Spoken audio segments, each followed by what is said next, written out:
শান্তিনিকেতনের প্রান্তিক এলাকায় এক তৃণমূল কংগ্রেস নেতার মালিকাধীন একটি হোটেলে অভিযান চালালো শান্তিনিকেতন থানার পুলিশ। গোপন সূত্রে খবর পেয়ে বুধবার রাতে অভিযান চালানো হয় বলে পুলিশ সূত্রে জানা গিয়েছে।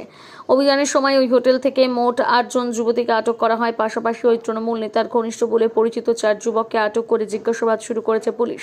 পুলিশের প্রাথমিক অনুমান, ওই হোটেলে দীর্ঘদিন ধরে অবৈধ মধুচক্র চলছিল। তবে এই বিষয়ে তদন্ত শেষ না হওয়া পর্যন্ত চূড়ান্তভাবে কিছুই বলতে চাইছে না পুলিশ। আটক ব্যক্তিদের পরিচয় এবং ঘটনার সঙ্গে তাদের ভূমিকা খতিয়ে দেখা হচ্ছে।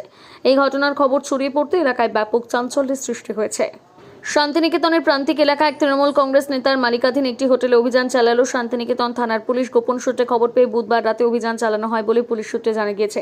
অভিযানের সময় ওই হোটেল থেকে মোট 8 জন যুবতীকে আটক করা হয়। পাশাপাশি ওই তৃণমূল নেতার ঘনিষ্ঠ বলে পরিচিত 4 যুবককে আটক করে জিজ্ঞাসাবাদ শুরু করেছে পুলিশ।